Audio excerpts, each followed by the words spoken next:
আমরা পড়ে দেখেছি দুইটি বিষয়ে কোরআনের ভেতরে পাওয়া যায়, একটি হলো আল্লাহর আনুগত্য আর একটি হলো রসুলের নেতৃত্ব। আল্লাহর আনুগত্য করে না, রসুলের নেতৃত্ব মানে না, এই লোকটির জন্য জান্নাতে যাওয়া যাবে না। বহু নেতৃত্ব মানছি আমরা, কিন্তু রসুলের নেতৃত্ব ভাইলট করে অ্যাভয়েড করে আমরা অন্য নেতৃত্ব কায়েম করার চেষ্টা করছি। আসতে হলো গাওয়ার রসুলের নেতৃত্ব না মেনে জান্নাতে যাবেন এমন বেটাচল পৃথিবীত নেই। যদি যাওয়া যেত তাহলে কব্বরের মধ্যে শোয়ানোর সময় কি বলছেন আপনারা? বিসমিল্লাহ ওয়ালা মিল্লাতে রাসূলিল্লাহ। হে আল্লাহ, তোমার নাম নেই মাইয়াতকে রসুলের দলে উঠে দিলাম। যেটা রসুলের দল তারই আবার নেতা রসুল নিজে, কথা ঠিক কিনা? রসুলের দল উঠবেন কে? দুনিয়া নেতৃত্ব নবীর নামে না, বাটাম ফাটাবি। রসুলের নেতৃত্ব দুনিয়ায় মানলেন না, কবরের ভিতরে রসুলের দলে ঢুকলেন। মরা মানুষ নবীলিয়া কি করবে? হুইল চেয়ার পাবি কোনটি? হুজুর কথা কন না, আপনি ধন্তা মারতেন আপনি। এগুলো কথার সময় হুজুরকে মুখ লড়ে না। এমনি উমুক নেতার চরিত্র ফুলের মতো পবিত্র, নামাজ পড়ে না একক, গাঁজা খায় সাতক্ত। রসুলের নেতৃত্বের কথা বললে মানুষের ঈমান পরিপুষ্ট হবে, শক্তিশালী হবে। আপনি রসুলের নেতৃত্ব মানবেন না, আপনি আল্লাহকে ভালোবাসতে পারলেন না। আপনি রসুলের অনুসরণ করলেন না, আল্লাহর পক্ষ থেকে গুনাহ মাফ পাবেন না। ডাইরেক্ট আল্লাহ কোরআনে বলছেন, কুল ইন কুনতুম তুহিব্বুনাল্লাহ, আল্লাহু আকবার। নবী আপনি বলে দিন, আপনার উম্মতেরা যদি আমি আল্লাহ আমাকে ভালোবাসে তাহলে আপনার যেন অনুসরণ করে, ধরে কর সুবহানাল্লাহ। কার অনুসরণ? আল্লাহর অনুসরণ। আমি কি বলছিলাম? যে আল্লাহ যদি কেউ ভালোবাসতে চান তাহলে রসুলের অনুসরণ করতে হবে। কার কথা? গুনাহ যদি মাফ করে নিতে চান রসুলের অনুসরণ করতে হবে, কথা ঠিক কিনা? আপনি যদি জান্নাতে যেতে চান তাহলেও রসুলের অনুসরণ করতে হবে। তাহলে মেইন ফ্যাক্টর রসুলের জীবন। এই হুজুরগুলো কথা বল না কেন? মেইন ফ্যাক্টর কি? রসুলের জীবন। রসুলের জীবন যার জীবনের সাথে মিল খাবে সেই ব্যক্তি যাবে জান্নাতে। রসুলের জীবনের অর্থনীতি, সমাজনীতি, রাজনীতি, পারিবারিক নীতি, যুদ্ধনীতি, ব্যবসার নীতি, বৈবাহিক নীতি, যত জীবনের নীতি আছে রসুলের জীবনের সাথে পুরাটা আমাদেরও জীবন ওই নীতিতে চালাতে হবে। রসুল চালাছে সুদবিহীন নীতি, আর আমাদের কাছে সুদের কিস্তি চলিচ্ছে। কোন পাগল কয় জান্নাত দিবে? এত নেতৃত্ব আমরা মানি, রসুলের নেতৃত্বের কথা বললি কেউ কেউ মনে মনে কয় তাহলে হুজুর এখন রাজনীতি শুরু করলো। তুই রাজনীতি করবো, আমার করলে অসুবিধা কি? তুই মানুষের আইন দিয়ে রাজনীতি করিস, আর আমরা আল্লাহ আইন দিয়ে রাজনীতি করতে চাই। আল্লাহ আইনের রাজনীতি ছাড়া জান্নাতে যাওয়া যাবে না। কেউ যদি জান্নাতে যেতে চায় রাজনীতি করে জান্নাতে যেতে হবে, কেউ যদি জাহান্নামে যেতে চায় রাজনীতি করে জাহান্নামে যেতে হবে। এখন বর্তমানে পৃথিবীতে মানুষের নেতৃত্বে মানুষগুলিকে ভালো বানানো হচ্ছে, মানুষের নেতৃত্বে মানুষগুলিকে খারাপ বানানো হচ্ছে। তাহলে এই নেতাদের যদি পরিণতি, লাস্ট পরিণতি কি হবে এটা কোরআনে আছে না নাই? হ্যাঁ, তাহলে আগে নেতাকে বোঝা লাগবে কোন লাইনে নেতৃত্ব দিতে হবে। ওই যে মহিলারা বলে, বুঝছেন, ওই যে বাড়ি ঘর লেপে না ভাই মহিলারা, দেখবে সারা বাড়ি লেপে আছে, দুয়ারের কাছে কাঁদো। যদি আল্লাহ রসুলের নিয়মে নেতৃত্ব দেওয়া না হয় সারা জীবনের সব আমল ব্যথা। দেখে সারা ঘর লেপে আছে, দরজার কাছে কাঁদো, সারা জীবন নেতৃত্ব দিয়েছে, একে জীবনের শেষ মুহূর্তে জাহান্নামের ডালি নিয়ে জাহান্নামে যেতে হবে। আমরা কি জাহান্নামে যেতে চাই? যেতে চাই? দুনিয়াতে যদি বলা হয় কে কে জাহান্নামে যাবেন হাত তোলেন, হিন্দুরাও হাত তুলবে না।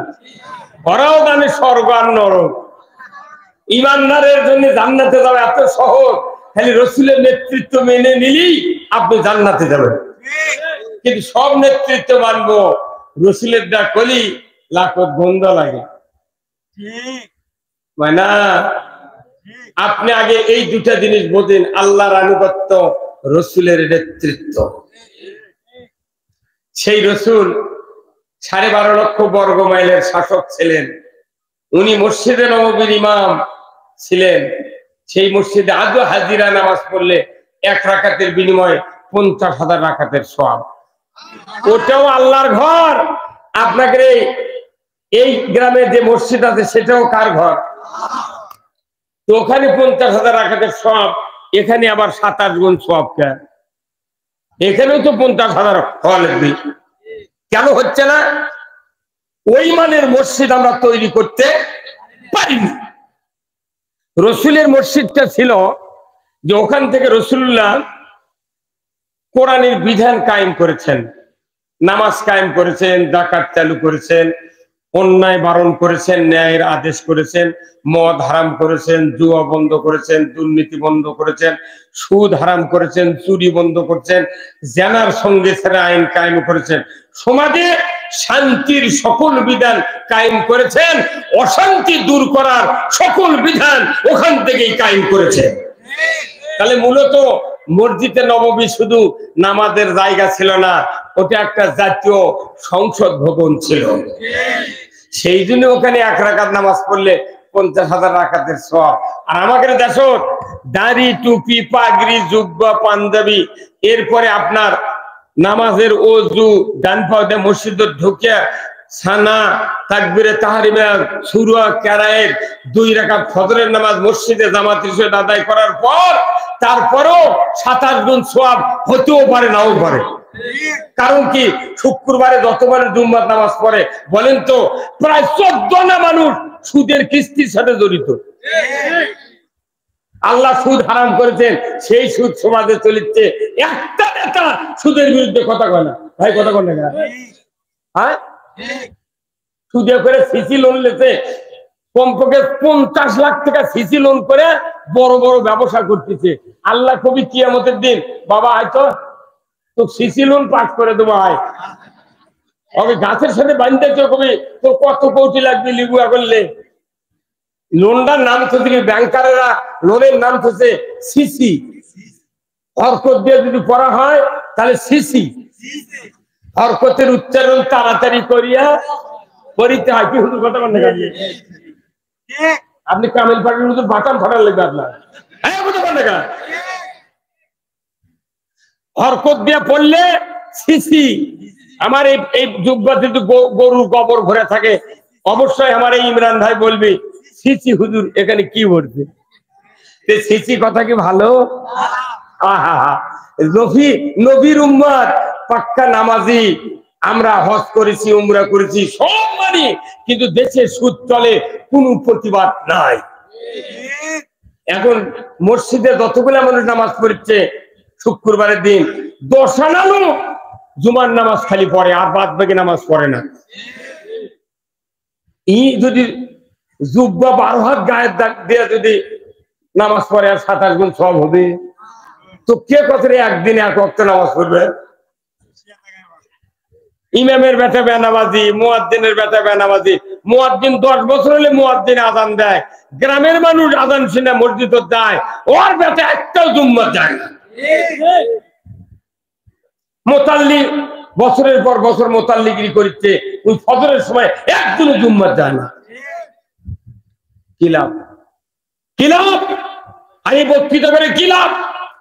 আল্লাহর আনুগত্য, রসুলের নেতৃত্ব ছাড়া এই পৃথিবীর জমিনে নামাজ কায়েম হবে না, সুদ বন্ধ হবে না, চুরি বন্ধ হবে না, জানা বন্ধ হবে না, মদ, জুয়া, লটারি, কোন অন্যায় বন্ধ করার ক্ষমতা নাই। কি ভাই কথা বল না? অনেক মানুষ আছে মুখ খোলে না। কি যারা একটু 2-4 জন অবোধ গবদ তারা কয় ঠিক, আর যারা একটু চালাক তারা হুজুরকে দিক থেকে কাল্লা ঝোকায়। তার মানে ই অন্তরের বিরুদ্ধে, আর মুখ দিয়ে হুজুর বুঝে আসি তোমার সাথে, বাতাম ফাটাবি খালি মরে দেয়। ফাটিয়ে ফেলে দিবে আল্লাহ। তোমাকে এতগুলো সুযোগ সুবিধা, জীবন যৌবন, কিডনি, হাত, পা, হাত, মুখ, দাঁত, জিহ্বা, তোমাকে যে সম্পদ দেওয়া হয়েছে এমনি এমনি ছেড়ে দেওয়া হবে না। সেই রসুলের নেতৃত্ব আজ থেকে 1500 বছর আগে যারা গ্রহণ করেছিলেন তারা এই রসুলের সাহাবী হয়েছিলেন। আমরা রসুলের উম্মত হতে চাই, কিন্তু নেতৃত্ব মানতে নারাজ। নেতৃত্ব না মানলে তো উম্মত হওয়া যায় না, যায় ভাই, যায়।